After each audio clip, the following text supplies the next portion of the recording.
In Naples, the perfect pizza is cooked in a wood-fired oven. At Willow Street, our new pizzas, like our Dolce Picante, are also cooked in a wood-fired oven. The perfect pizza. It's closer than you think. Hello and welcome to Jazz Tonight. I'm Michael Jacobi, executive producer of Jazz on the Plazz and host of Raising the Standards on KSCO Radio.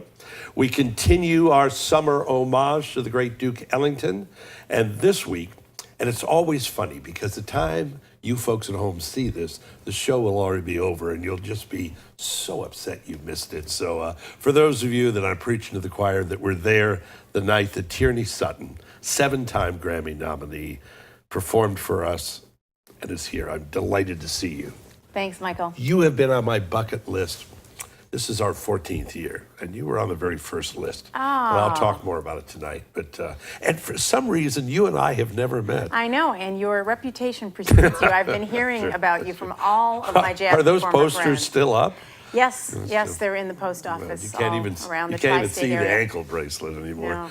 No. But no, our path, because I was at KRML for years, Yeah. and used to perform down there at the Sure. Jazz Store. Sure, many times. Yeah. It's been many years now, but Yeah, it's been a while, and mutual friend, you're much closer to you, Clint Eastwood. You were just with him the other day. I was. He invited me and my band to score his new film, Sully, and we just finished last week, actually. It'll be out in September.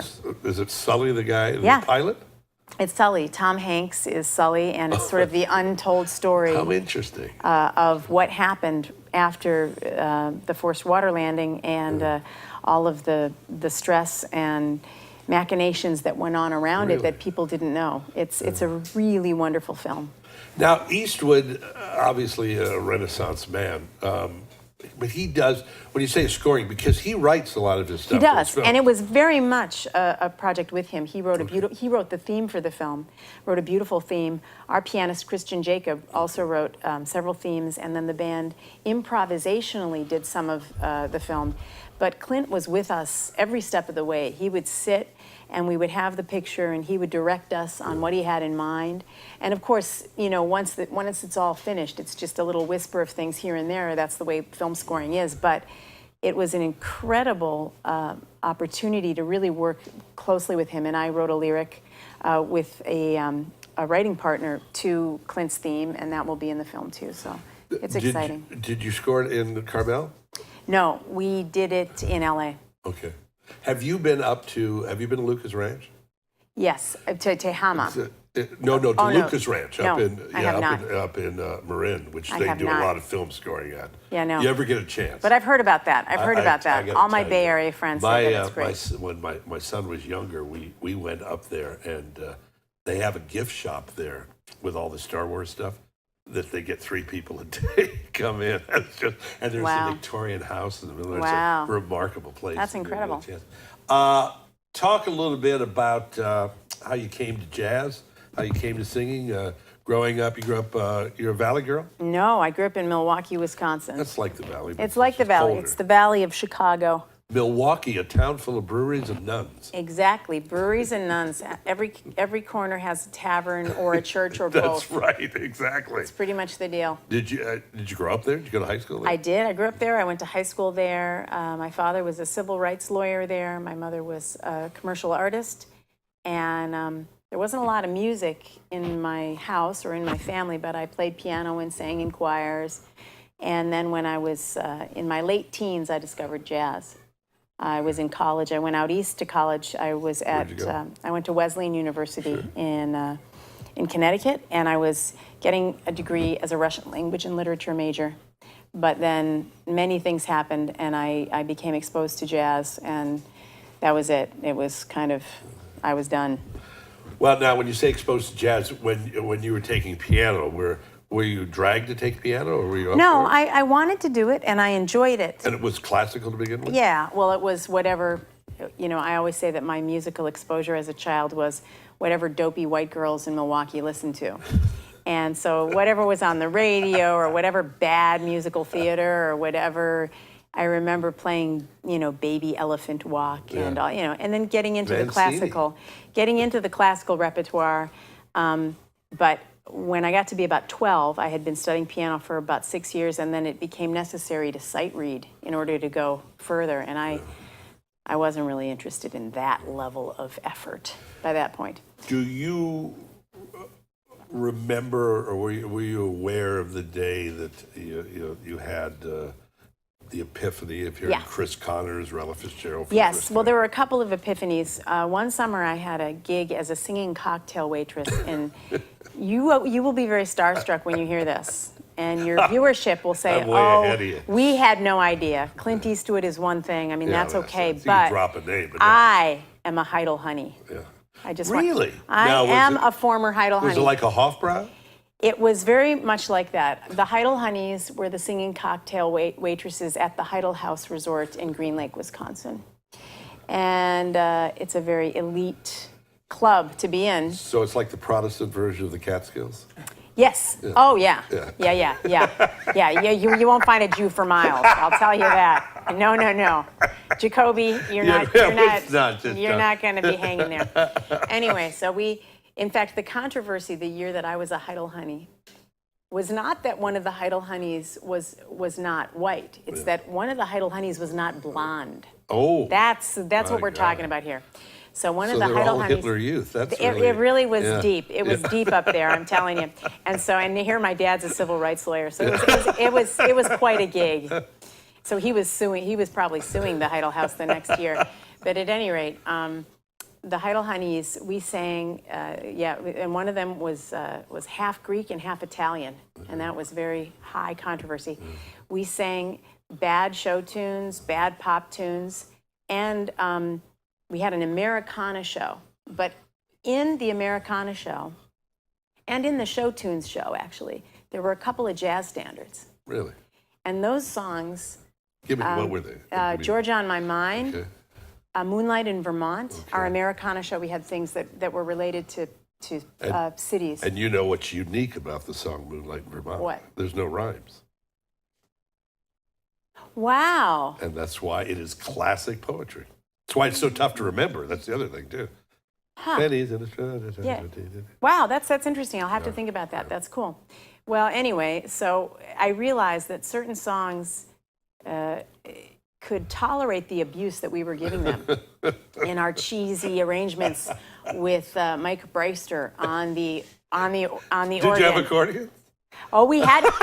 you know what's coming. We had an organ player, and a drummer came from Oshkosh on the weekends. Oh gosh, yeah. And the organ player's mother, Laverne Breister Brower, on accordion. Special. And so we would do this. But I realized that even in that context, there were certain songs that I would be humming the next day, and I would think, that's a good song. And it wasn't as if we were doing a cheesy version of what I'd heard on the radio that just wasn't going to make it. It had its own sort of integrity. And across the street from the Heidel House, there was a golf club, the oldest golf course in Wisconsin, I believe, Tuscumbia Golf Course. And there was a jazz trio that played there. And the Mary J. Trio. And Mary J. was a pianist singer, and she was very good. Very good. She swung, man. She was really cool. And her daughter was playing bass, and her son-in-law was playing drums, or the reverse. I'm not really sure. And I would go over there, and it felt like taking a musical bath.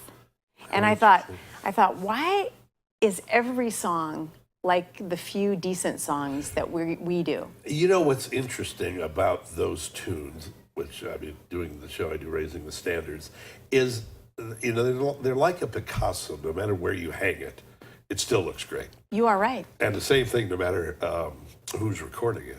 Right. We can't stay on the Heidel Honeys all day, although I do want to ask you to describe your outfit.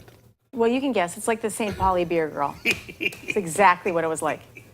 No, exactly. White, kind of stupidly low cut.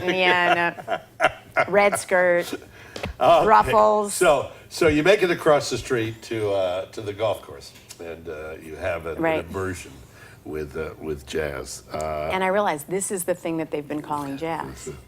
Now, I found out later that my father was a great jazz fan, and he used to go down to Chicago to Mr. Kelly's, and he used to see jazz performers, and he was a huge jazz fan. Okay. But he didn't own records. and he didn't really introduce me to jazz, but he loved jazz. And so then when I went back to Wesleyan for school, there was a sign up that said jazz singer needed to sing standards and bebop tunes. And I had no idea what a bebop tune was, but I kind of knew what jazz was, and I sort of knew what a standard was. And so this pianist, a guy named Peter Chiapello, was a nice pianist who was a graduate of Wesleyan, and he had this gig. And he used to sit with me for 3 hours at a time with the vocal reel book and teach me songs that I kind of knew, but I didn't know the bridge, and I don't know, the very first song I learned from beginning to end, guess what it was? Someone to Watch Over Me. Lush Life. Now, we talked, we had Nicholas Beard here a couple of weeks ago. We were talking about the song Lush Life, which of course Billy Strayhorn wrote. Right.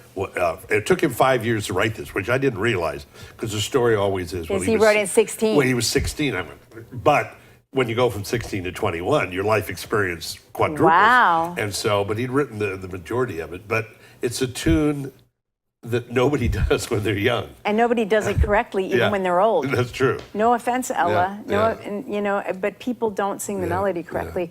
But when I learned it, it was a pianist that taught me, and I didn't listen to other people's versions. I just learned it from. I didn't actually know. Did Strayhorn ever do a vocal version of it? He must have at some point. Yeah. Wow. He sang, didn't he?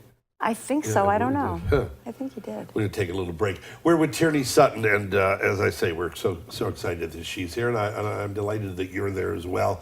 And I'm blessed and thankful for the good folks at Willow Street Wood-Fired Pizza. New chef, new look, new menu. It's terrific and nice of them to step up and sponsor us. If you'd like to step up and help keep jazz alive in this town, we're very proud of what we do. In the next few weeks, for instance, Tierney Sutton, how good is that? Then we've got Bria Schoenberg, Paula West, and the great Booker T. Jones. So it's a great year. Step up, buy a jazz card. It's $100. It's $700 worth of value. What's not to like? We'll be back in just a second. Hey, come here. You know why I bring my folks here so often? Because Willow Street has the best kids menu in town. And kids eat free on Tuesdays. Thank you. You're welcome. Now that's what I'm talking about. Can I get a wine list? Never mind. In New York, the perfect pizza is prepared with fresh, creative toppings. At Willow Street, our new pizzas, like our prosciutto di Parma and gorgonzola, also feature fresh, creative toppings. The perfect pizza. It's closer than you think. Hi, welcome back to Jazz Tonight.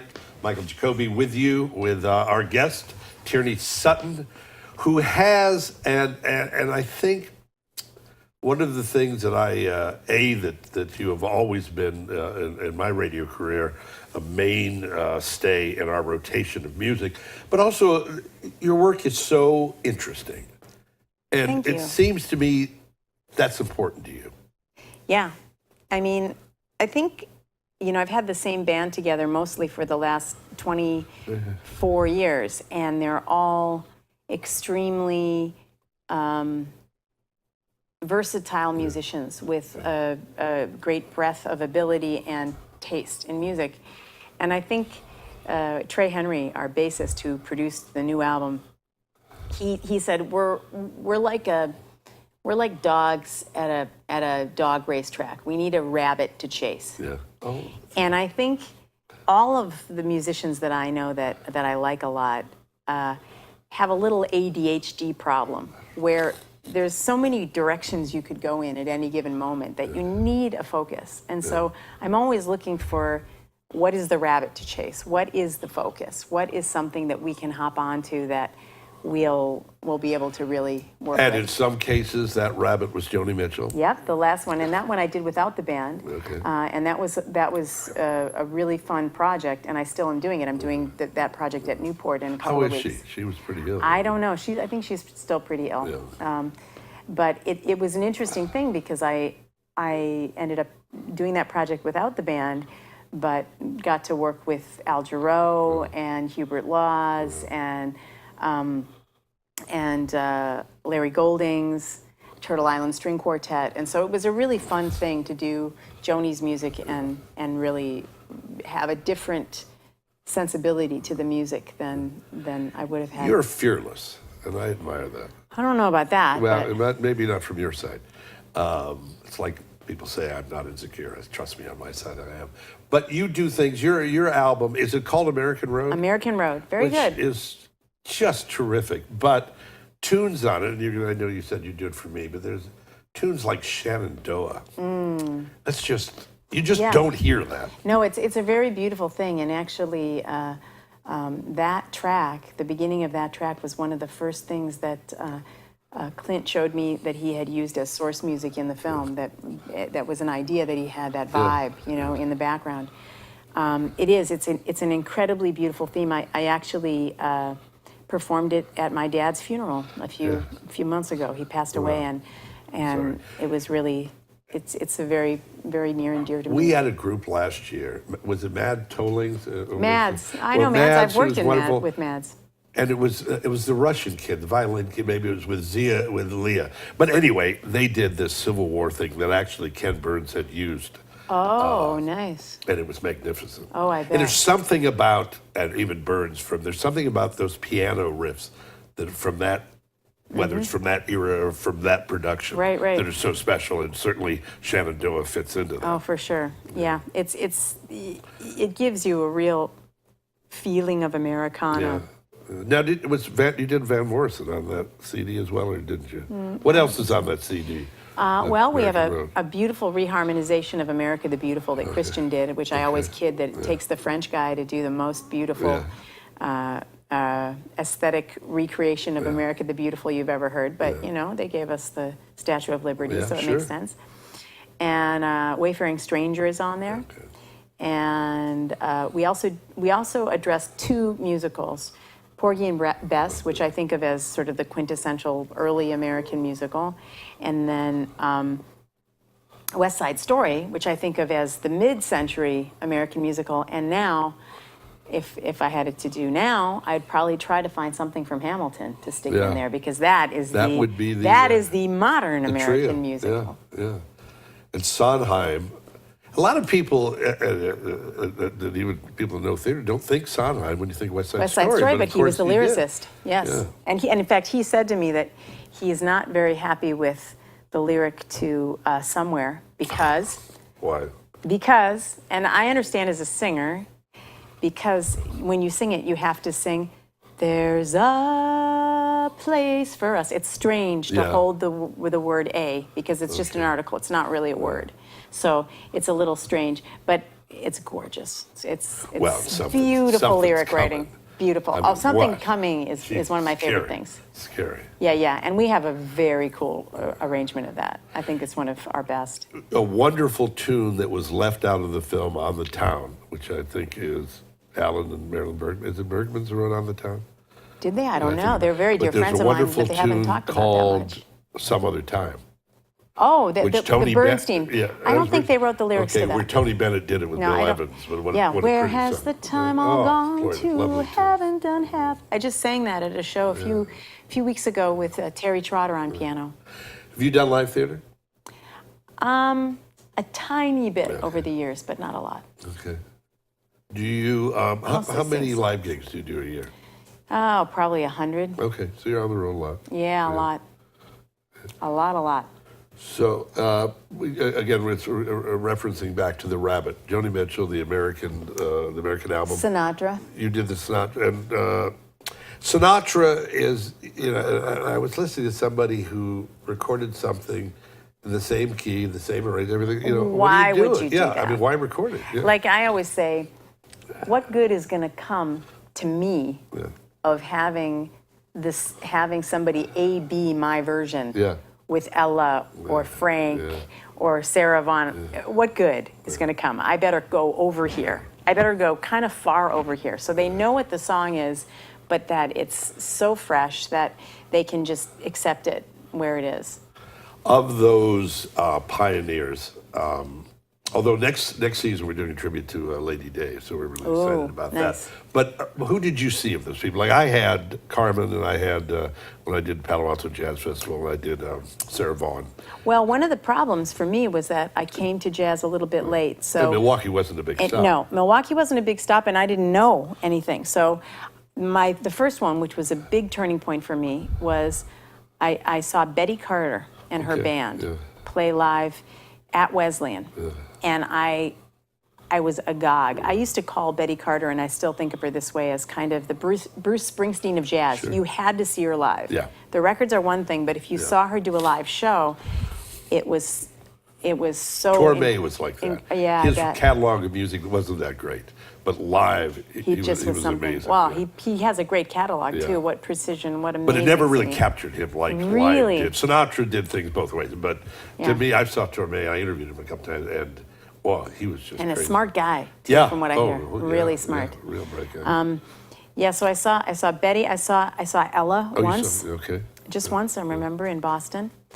And Now, did you go to the Playboy Club in Lake Geneva? Did they No, have a lot of? They had but- a lot of jazz there. They did, but my father actually knew when I graduated from high school that I was going to be a jazz singer, and he told me to sing standards. He told me to sing standards. I had sung whatever dopey white girls sing in the talent show, and he said, "You ought to sing Gershwin. You ought to sing Gershwin." Now those are songs, and I wanted to please my daddy, and so my senior year, I sang "Our Love Is Here to Stay," and he recorded it and became sort of obsessed with his little dictaphone recording, and he played it for a guy who picked the talent to sing at the Playboy Club in Really? Lake Geneva. And my father worked out a little sort of audition in somebody's house where I just stood and a cappella sang the two standards I knew. And the guy said, "Well, whatever it is, kid, you've got it. And you got to learn some tunes." I didn't even know what he meant. Now put Learn this some cotton, tunes. Put this cottontail on, and we'll go. Yeah, no. And he said, "Why don't you come this weekend and you can sit in with my band?" Also, something I didn't know what he was talking about. And I had something I was doing that weekend, so I couldn't. And I said, "Well, no, I can't." And then I remember my dad was one of the great characters of the world. I said to him, he said, "So, well, how did it go? Did he offer you a job?" I said, "Well, not exactly." He said, "Well, what did he say?" He said, "You know, whatever it is, kid, you've got it." And he invited me to come sit in with his band. And he said, "But did he offer you a job?" And I said, "Well, not exactly." He said, "Well, if he really thought you were good, he would offer you money." But my father believed in me. And at that moment, he said to me, "If you would rather that I got you an apartment in New York rather than paying for you to go to college, I'll do that." He was such a forward-thinking him. guy. And I didn't know what he was talking about. I thought, what? Go to New York and do what? What would I do? I just had no concept of what he was talking about. But what eventually happened in my life was exactly what my dad had foreseen. And he saw you. He lived to see you successful. Oh, yeah. So that's nice. Yes, yeah, he saw me at Carnegie Hall. Oh, and, that's nice. You know, Is your mom still alive? No, she passed about 10 years ago. Okay. Yeah. Well, she saw you sing too. Yeah, she did too. But my daughter is a lead singer in a punk rock group. Nice. So I have not seen. I'm going to Lollapalooza or whatever the concert series is. Yay, that's So so I'm great. going up to Portland. Just seeing That's me great. at a punk rock show is going to be interesting. I think it's great. You got to open your mind, man. Yeah, I'll be talking into my sleeve. I look like a Baby, Secret you got to Service be guy. open. So, You got to be open because there's so many. That's what jazz really is Absolutely. that openness of, you know, Dizzy Well- doing the Afro-Cuban thing. That's been the history of our music. is And the what's bringing interesting together. with the as we talk standards now, and now our mutual friend Paula West, you know, is doing Dylan, and you know, Sure. now you know, and I've said this many times, but the Great American Songbook didn't end No. with Richard Rodgers. So No. there are things now that, and that's the marvelous thing. People are approaching it. Who would have thought? Right. I know Johnny Cash did some things as late in his life. Yeah. We've got a few minutes left. Let's talk about what you've got coming up. First of all, folks want to buy your product online. Sure. Can they go your website? Can they Yeah, do www.tierneysutton.com. Okay. Easy to find.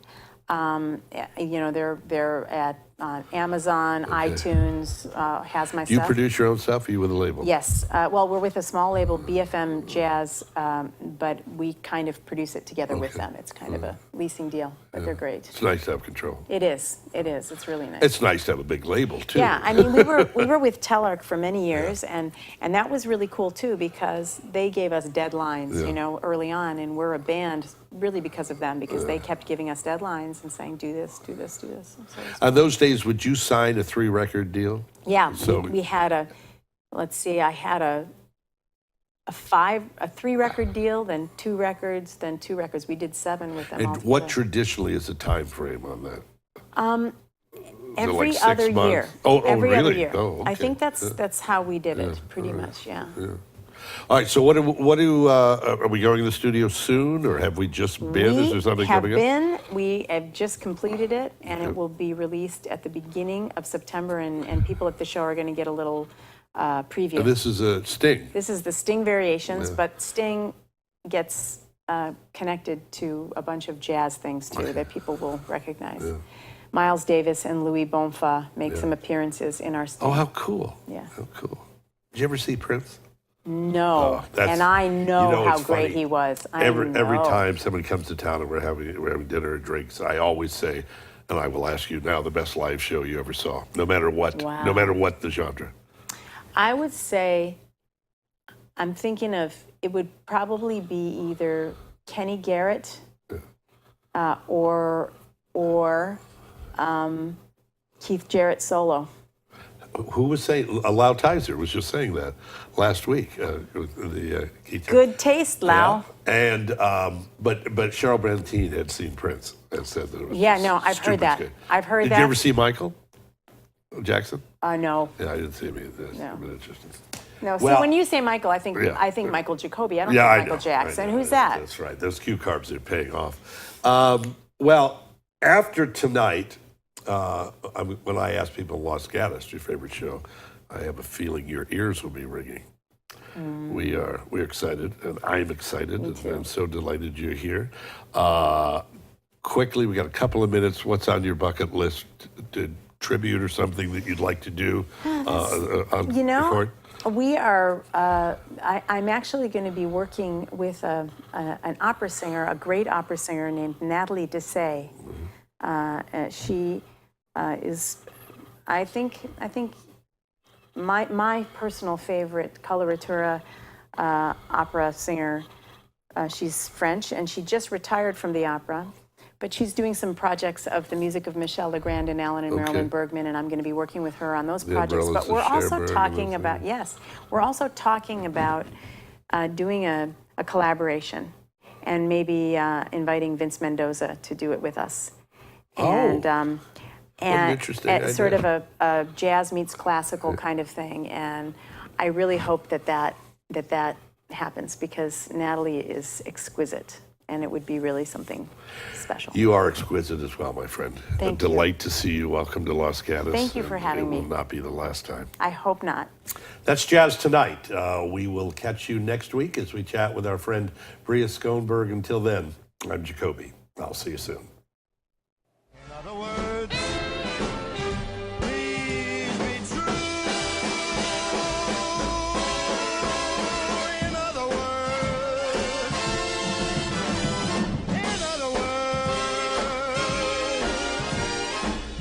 I love you.